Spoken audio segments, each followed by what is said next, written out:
Corvalis, Oregon, the campus of Oregon State University, the new home of the 8th edition of the Asic Tiger Oregon Wrestling Classic. Hi, everybody. I'm Bob Akamian, along with Greg Strobel, the man who put together our U.S. national teams. Of this tournament may be unique in the United States for its combination of collegiate, age group, and high school wrestling. This tournament is indeed unique, Bob. It's the only tournament that I know of its kind in the United States that really runs the gamut of what wrestling is in the United States. We have kid wrestling, we have high school wrestling, we have college wrestling, and this year, the 8th edition, we've got international wrestling. It's going to be a good one. That'll be our feature event tonight. We've got a group of youngsters from the Soviet Union who will be wrestling the Oregon All-Stars, but in freestyle wrestling, and that's a little different for the American kids. It sure is, but, you know, the guys do it a little bit, and tonight's match is going to be real interesting, and the team they're wrestling is from Makhachkala. Makhachkala is a real hotbed for wrestling in the Soviet Union. They've produced, I would think, maybe over 30 world champions, maybe more than the whole United States alone. But this particular match is going to be neat because we're led by a guy named Les Gutches, who made our world team last year. It's going to be real fun to watch Les, and I think our team will do very well. We'll be showing you the finals of the college rounds, a great Civil War battle going on between the Oregon and the Oregon State teams. We're going to start off with the high school competition, and so far, the battle between the high schools has produced several surprises. Coming up, Dan Vidlack and Ariah Fasana on mat number 1. And we're underway. Vidlack staying right in the middle, and that's what they're doing. Boy, that's neat to see him stay in that 10-foot circle. A lot of times in college wrestling, they go to the edge right off the bat. But these two guys came here to wrestle, and I think they're going to do it. Staying in the center, neither one of them have gone out of that 10-foot circle yet. That's good stuff. Vidlack in deep on the leg, and now with just the underhook. Blocking well with the head. You know, even at 118 pounds, which he's almost big enough for now, Fasana looks a lot bigger, doesn't he? I tell you, Vidlack isn't very big, but he's a powerhouse. Coming around for the takedown now. Almost has it. Has taken to the mat with control. Has it right there. There's the points. And Fasana's headgear comes off, and they stop the match to let him put the headgear back on.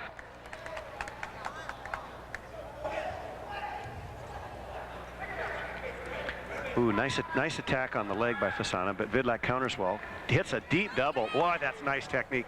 Comes up for the takedown. That was just a beautiful double. Hits him real deep, real hard, then hooks the leg to come up for that takedown. Gets 2 points for that. Vidlack goes ahead 7-1 in control.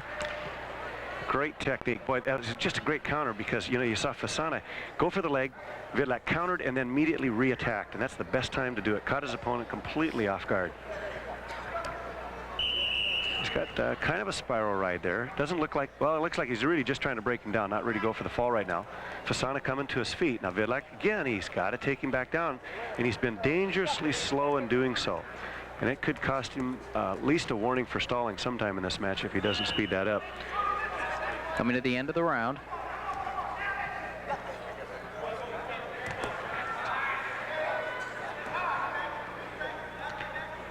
Not much action there on the edge, and that ends the first period. 7-1, Dan Vidlack in the lead against Ariah Fasana. Take a look back here now at mat number 2, E.K. Franks and Matt Lindland. Beautiful time to look back to Lindland with the counter. Takes Franks to his back. He's got the reversal, and he's getting near fall points. So this is going to put him in a solid lead. Wow, great action over there on the other mat. The fans here in Gill Coliseum are getting their money's worth. Lindland, the one community college wrestler to make it this far. Now, we begin round 2 on mat number 1. A 10-2 for Vidlack, and he's getting close to another technical fall. Dominating this weight class, that name Farina, that's a kid from Minnesota that wrestled and made an Olympic team. Sorry about that, folks. Oh, boy, great action by Vidlack. Takes Fasana to his back. Does he get the near fall points? Yes, he does. Yes. 2 points for the near fall. Wow, it can happen quick with a guy like Vidlack. He's a tough, tough competitor. Got that leg. He loves the leg turk. He's in on it again. And Fasana's doing a pretty good job of countering there, reaching back and stopping him. Vidlack has good power. You know, one nice thing about not having to cut weight, you know, because he lets him go. He wants the 15-pointer, I think. Go back to the 158-pound bout on mat number 2. E.K. Franks in the red on the bottom, and he's trailing 5-0 to Matt Lindland. Lindland's been in the USA program. He's a good competitor, High School.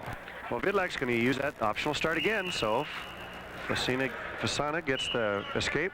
No, sorry, he reached around and tried to grab that leg right away. He's going to go for the reversal instead, but Vidlack was a little bit too quick for him. We're back at the 118-pound final round. Dan Vidlack of the Ducks in green, leading Ariah Fasana 15-4 and ready to put it away.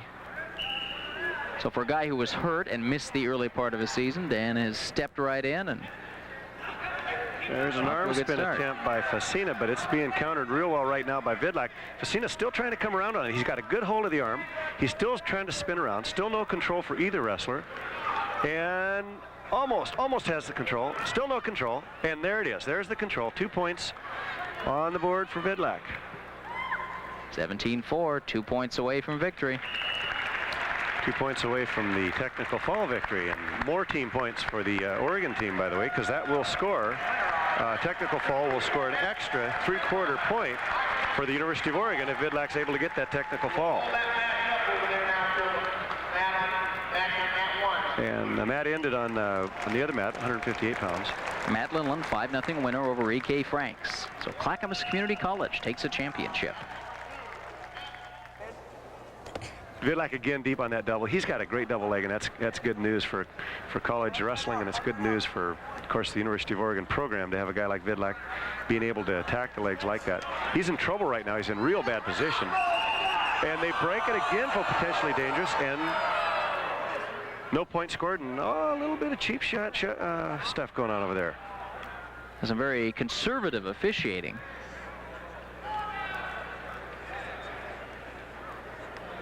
Yes. Now you've got two guys who've been kind of banging each other up, and Vidlack, who's already been hurt twice in this bout.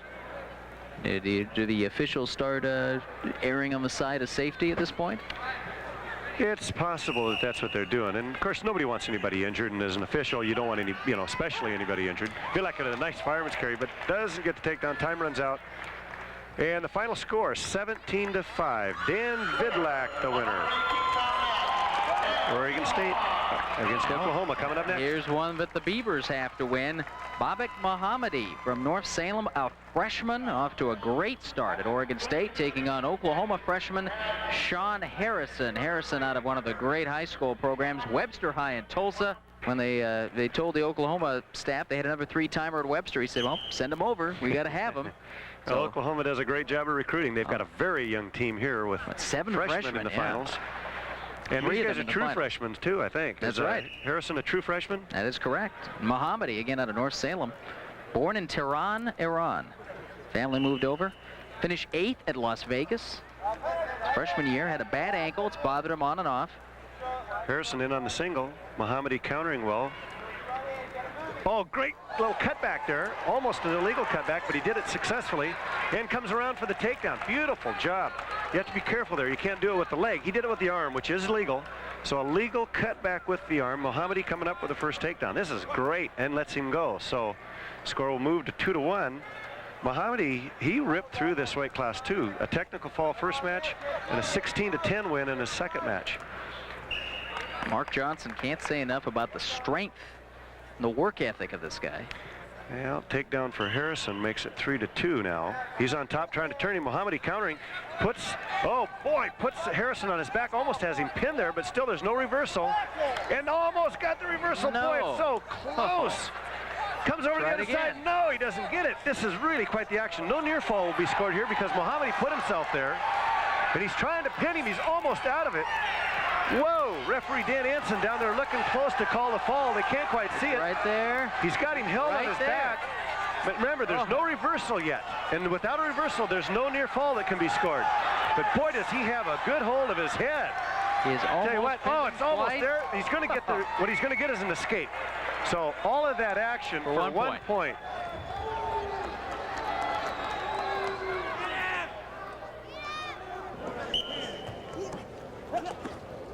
And as we begin the second round, Mohammedi and Harrison. And Bobby with a quick escape, but Harrison in on the legs. Bobby, oh, that's great action. And with a double underhook now. This is a lot of fun. I really enjoy this. This is nothing like watching good college wrestling when they're really going after it. Bobby with an arm spin comes up with a takedown. Did a good job there, just releasing the arm spin rather than take Harrison over to his back. Just released, came up with just the simple takedown. So that'll move the score to 6-3 here.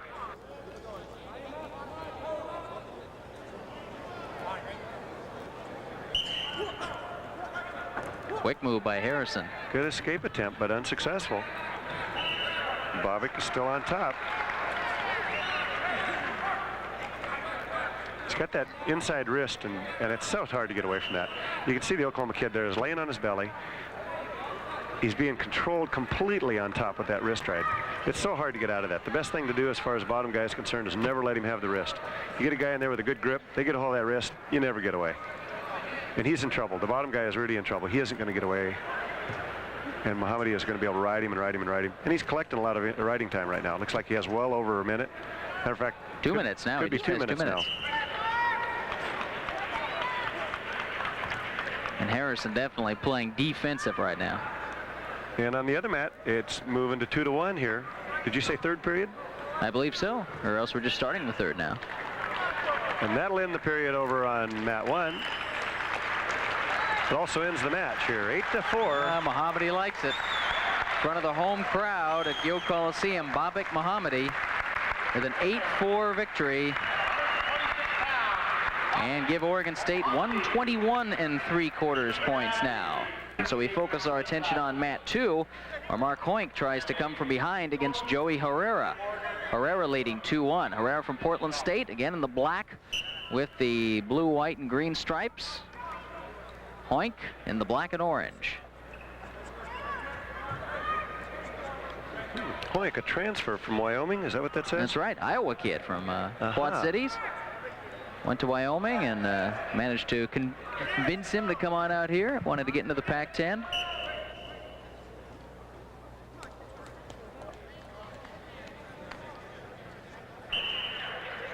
Staying in the center, you can see the timekeeper coming out now. There's not much time left. We're down in the closing seconds of this match.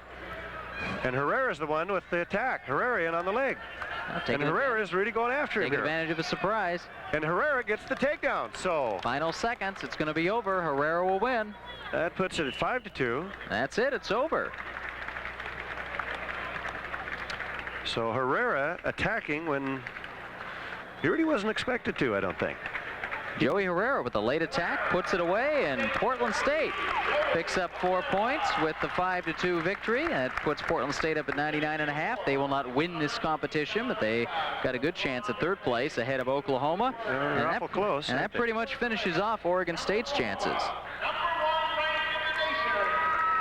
So now we prepare for our next 2 bouts, and we get 2 of the Civil War showdowns here. If nothing else, they will be for pride. At 142, the Ducks' Scott Glen, the senior from West Albany, against the Beavers' Neal Russo, one of the wrestling Russos from Newburgh.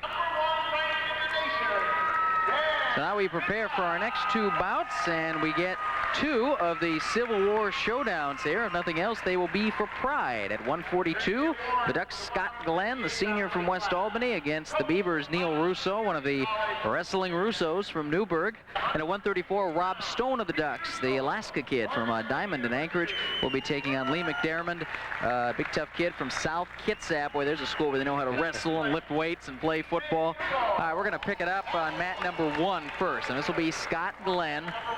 He's the Duck from West Albany, 14-2 this year. Neal Russo for the Beavers from Newburgh, 15-2 this year. And Russo, sort of the captain, unofficial captain of his team this year, with the coaching change coming so close to the start of the year. Russo was the guy that Mark Johnson really went to try to pull this team together and say, we're going to make some things happen right now.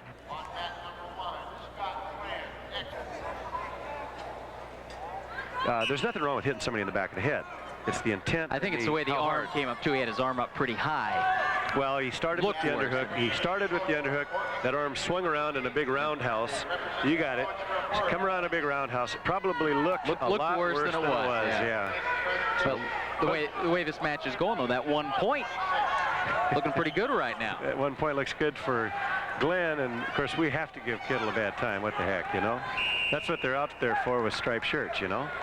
And right in front of the camera, they roll out. Boy, just a bit of riding time now on Glen's side as we get into the second round. 1-0. Scott Glen of the Ducks leading Neal Russo. Boy, on our other mat, we have no score. Mat 2, Rob Stone and Lee Mcdermont scoreless. So close matches here between Oregon State and the University of Oregon. That's about what you'd expect. Good competitors. They faced each other before, and They have respect for each other, and that's one of the reasons why matches are low scoring sometimes. Yeah, and I think these duels this year will be just that. These two get together. Beavers have already whipped Portland State in a duel this year. Well, they beat them pretty soundly, but it's going to be interesting as they go against the University of Oregon. They've got a good team down there. I think Glen is going to take down. We're starting the third period. Is that right? That's right. End of the second round, Glen, 1-1. well, yeah, Glen takes down. He's facing the wrong way at first there, but he took down. Now, what he's in a position now to get an escape. He's got to do it in less than 40 seconds to retain his riding time, and that should give him then a 3-1 lead if he gets that escape right away. Stands up. Russow's got the single. There's the escape. So the official score right now on the clock, on the board is 2-1, but Glen has riding time, so really it's 3-1. So Russow's going to have to get going if he expects to win this match for Oregon State. And the riding time over 1.5 minutes, or just about 1.5 minutes in Glen's favor. We've got near fall going on, almost going on the other mat. Let's take a quick look at mat 2. Rob Stone, Lee Mcdermont. Stone had McDermott turned for a moment, leading 2-0. Didn't get the near fall, though. It only held him for 1.5 seconds instead of the mandatory 2 seconds to get the near fall. And the Ducks will put it away with victories in these two bouts. The two head-to-heads Oregon State needed to win, and the Ducks are going to win narrowly simultaneously on this mat. On the mats. Scott Glen, Neal Russo, final seconds.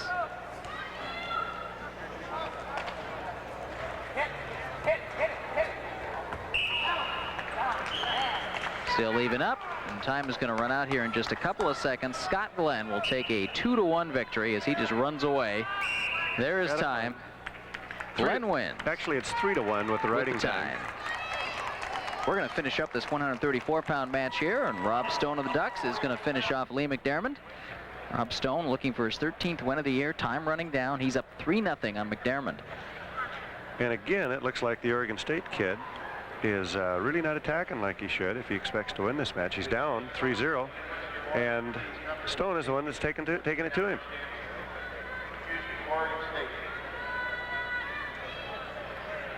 Close to the edge now. Looks like they're going to go out of bounds, but don't. Yeah, they do. Actually, McDermott. Lee stepped out of bounds on purpose. You know, he really did. He just stepped out of bounds on purpose over there. Here's the timekeeper coming out, and that ends the round and ends the match. Rob Stone of the Ducks wins 3-0, and the Ducks continue to march onward to the team title here. Bob, this could be considered the main event of tonight's action, I think. Dan Russell, like you said, great competitor, accomplished in both freestyle and Greco-Roman wrestling also. Just a super kid. Going against Matt Sprague, who is the young guy coming in, and he's got a lot of talent, great records himself. This is really going to be an interesting match. Now at 177 pounds on mat number 2, let's not forget about Tony Champion, the Vikings' other Division II champion. He's won it as a sophomore and a freshman. He's a junior from Eagle Point, and he'll be taking on Ducks youngster Jeff McCoy out of St. Helens. Very impressive his freshman year. He's 11-4, but McCoy has 7 pins already in his freshman year. Great start for McCoy. So that's our second map. We're going to go to mat 1 right now and watch Dan Russell and Matt Sprague go at it. So they're family squabble. They're underway now. No score. The match just started over here. And Russell, with his usual, tie up that head, move the guy around a lot. He looks for a little duck out of that. He ties up that head, slams the guy around a little bit. And of course, we know Matt Sprague knows about it too.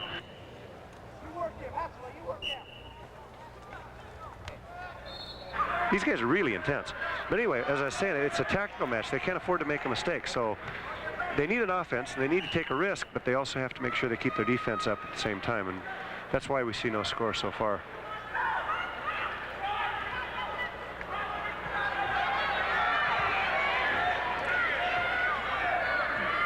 Take a look at mat number 2, McCoy and Champion trying to turn McCoy over. Almost had him in a pretty darn close fall, but still no points. Still no points there because the bottom guy still has the leg hooked. So Champion, is that Champion of, no, it's McCoy of Oregon has that leg hooked, and so Champion is not able to get the takedown right now. He's very close. He's got him broken down. Oh, he's just got that leg hook so tight. Time's almost out. 2, 1. Time's out and no takedown. So end of the first period on mat 2. Champion and McCoy remain scoreless. We return to mat 1. Russell and Sprague, they too have ended the first round scoreless. Now we knew it would be this close. Russell defers. Sprague chooses down. Let's see how he is in getting away. Russell, pretty good rider. He's pretty tough on top. Likes to break people down and pin them. So let's see what happens here. Now we have no riding time yet. Sprague tried a quick stand-up. Russell stopped it, went immediately for that inside wrist ride, and escape for Sprague. Whoa! Is he out? Does he get it? Oh yeah, he should have the escape. There we go. Yeah, there he goes, the escape, and almost a cheap shot off the mat there.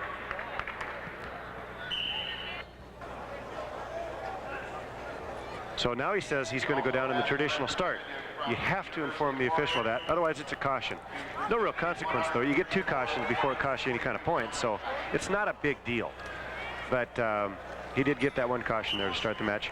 Escape for Russell, and the score now becomes 1-1. No riding time for either wrestler. It's going to boil down to a takedown. Or a stalling call. Maybe. Who knows? So far, Russell has been shut down on his offense. And I tell you what, Sprague is just doing a great job of shucking him off. It's that twisting, pivoting action on Matt Sprague's part that's kept Russell from really doing what he likes to do best, and that's pummel the head. Oh, great leg attack. Got the leg. Took Russell by surprise, got the single. He's got it up now, and he's going to get the takedown out of bounds. Yes, they give it. They give the takedown, and they go out of bounds. He had Russell off his base just long enough to get the takedown. You have to keep your toes in bounds, and he did that. They gave the takedown. A few people in the crowd didn't like that call, but as an official myself, I liked it. I'd have given it there. But it's the second time that Sprague gets a hold of a leg, and this time he's able to do something with it. So he's got a 3-1 lead now. Russell gets the quick escape. No riding time. 3-2 the score. And Russell now, the onus is on him. He's got to get the move going. And so far, like I said, he's been stymied. This is really something. We were kind of joking about stalling points, but you wonder, when does Russell start getting frustrated and get caught I'm sure stalling? He's getting frustrated right now. He's wrestling a freshman out there.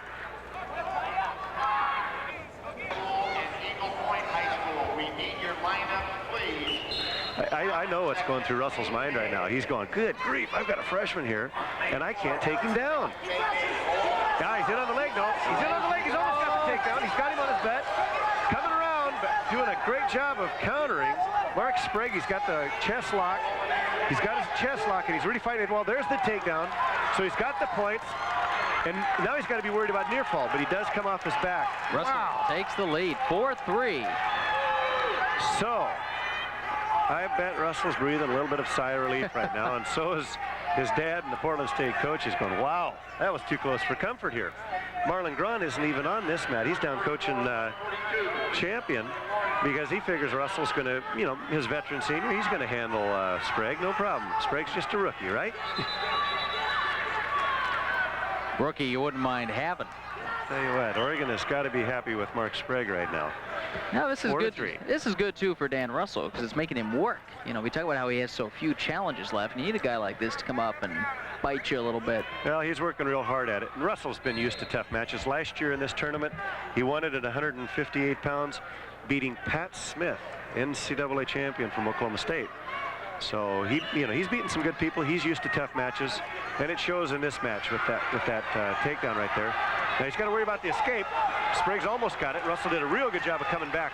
And this is where you usually see the difference between the veterans that know how to wrestle college wrestling and the freshmen. Time running down. Russell is real tough on top. He's going to have to ride him out, and looks like he does. That ends it, I think. And Dan Russell, the winner, 4-3 over Matt Sprague of the University of Oregon. And Portland State wins it on the other match. Back. Tony Champion winning 2-1 over Jeff McCoy. And that just about locks up third place for Portland State. In fact, it does. Back-to-back victories. Champion and Russell make it. Those are the two guys that Marlon wanted to see win. They do the job, and now we get to see the big boys out here.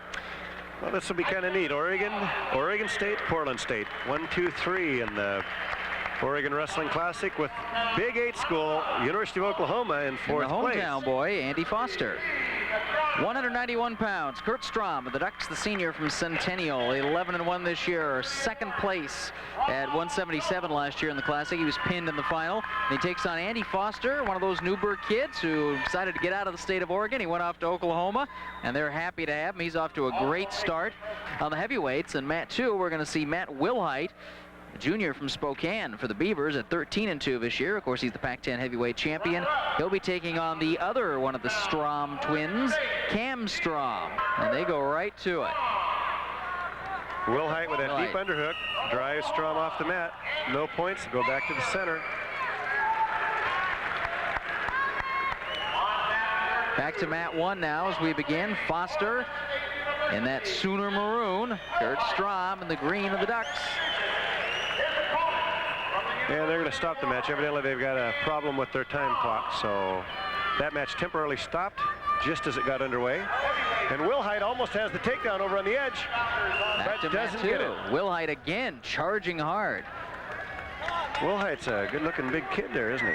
Well, so is Strahm. So a couple good-looking heavyweights there. They stopped the match there. They've got a power problem, I think. Mat number 1. It is Andy Foster and Kurt Strahm. Underway after a brief clock problem, no score. We were early. Again, Foster, the freshman out of Newburgh, running away from home, so to speak, to wrestle for Stan Abel. One of 7 freshmen of this Oklahoma lineup. Oregon has had several people go to the University of Oklahoma to wrestle, most famous of which is a guy named Mike Grant out of Grants Pass. Went to the University of Oklahoma, became a national champion for him down there. Outstanding wrestler. Not a lot of action so far, although they have stayed in the middle of the mat. There's a leg attack by Foster, but just kicked away, so no takeout.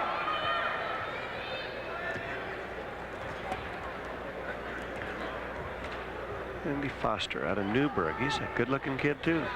Big, strong, making the varsity squad at Oklahoma is right off the bat. That's quite a feat in itself. And he told me earlier today he's very happy. They're not homesick at all for Oregon. That's great. You know, it doesn't. Norman, Oklahoma is a little different than Newburgh, but. Well, I know. I spent 5 years living in Stillwater, Oklahoma, and it's not easy for an Oregon kid to go down there. No. Almost with the takedown now. There he got it.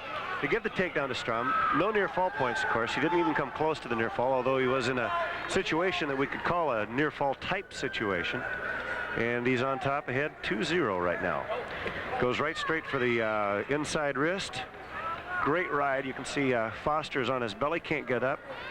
And Strahm just holding him down there real tight. That's a tough ride to get out of. Starts to turn him with it. Boy, he goes right, right for the up. fall. Huh. But Foster gets the escape.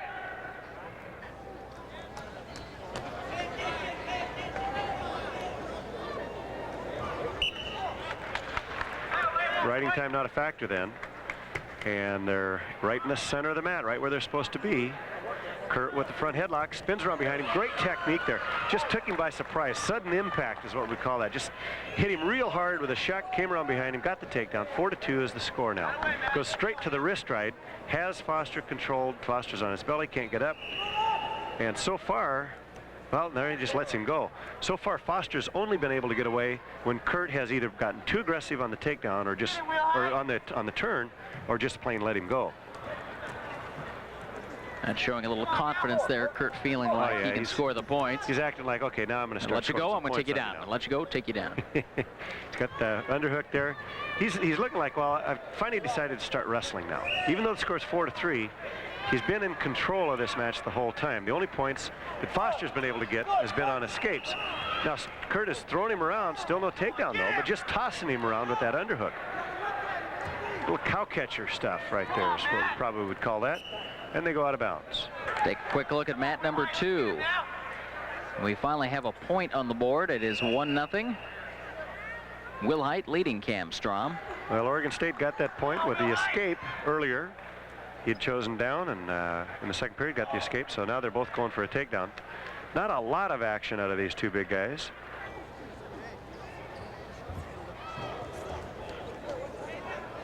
Even though the score is close, 7-4. 3 escapes by Andy Foster is all that he's been able to get, or 4 escapes.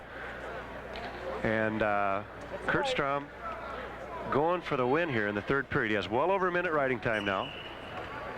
back to the center, both on their feet. And he indicates, you know, how much time is left. Looks to me like there's about 40 seconds left in this match at 190 pounds between Kurt Strahm of the University of Oregon and Andy Foster of OU. That's Oklahoma, not Oregon. So you say OU in the Midwest, but of course it's Oklahoma. That's right, the Sooners. Now he's Oklahoma freshman, not as aggressive, and I guess you might expect that. Well, he obviously has a lot of respect for Kurt Strahm. He, as a high school kid here, probably watched him wrestle at the University of Oregon several times. He knows what he's good at, and has shown him a lot of respect to a senior. And the match is just about over. Make it work. Foster in good on the leg there. Let's see if he can score. He's got the leg tied up real tight. Kurt comes back on him, and time runs out as they scramble there. Looks like 8-4 will be the final score, adding in the riding time points. Kurt Strahm wins 8-4. That's another 4 for the Ducks, who are going to be your champions here at the Oregon Wrestling Classic. We have only the heavyweight match to finish up between Matt Wilheit and Cam Strahm. They are tied 1-1.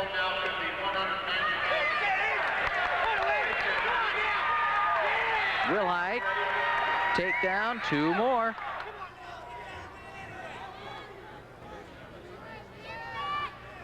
Now the Ducks already have 4 individual champions.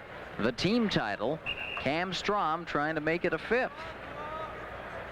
So Kurt Strahm avenges last year's defeat in the finals, and now Matt Wilheit is going to wrap it up for Oregon State.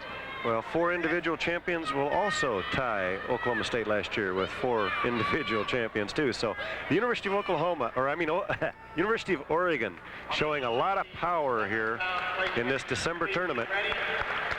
And that'll end it on Mat 1 with Wilheit of Oregon State winning it 3-1 over Cam Strahm of the University of Oregon.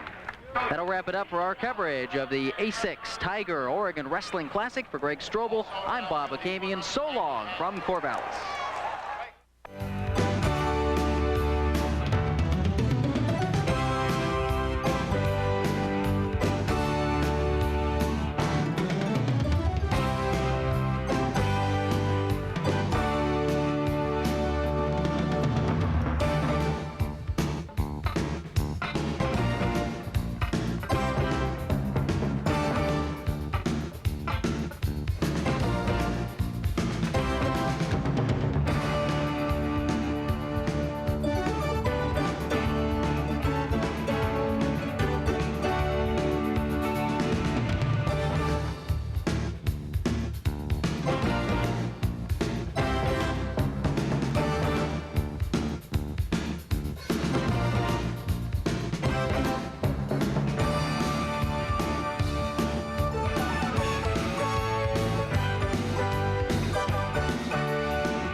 Funding for this program has been brought to you in part by Power Rents, who provide you with the power at these 3 locations. Mozart and 3, it's my turn. Then at 5, don't miss Perfect Witness, all on Fox 49. Don't bring around a cloud, don't rain, don't rain, don't rain on my parade. Get down, fucky dude, fucky dude, fucky dude, get down. I'm rapping, I'm rapping. I'm rapping, I'm rapping. Now bye.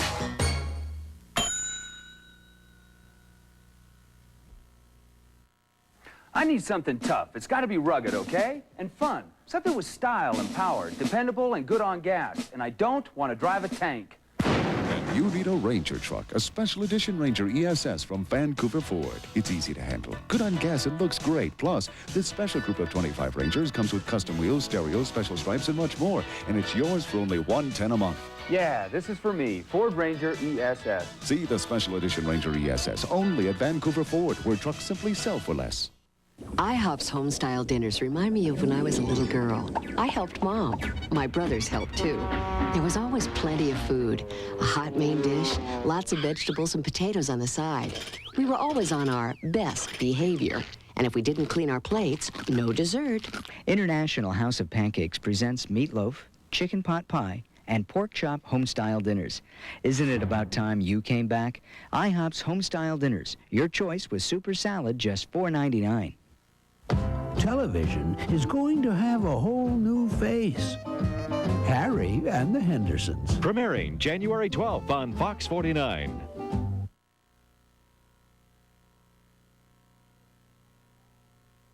Bad boys, what you want, what you want, what you gonna do when Chevy John don't come for you? Keep your hands on the car.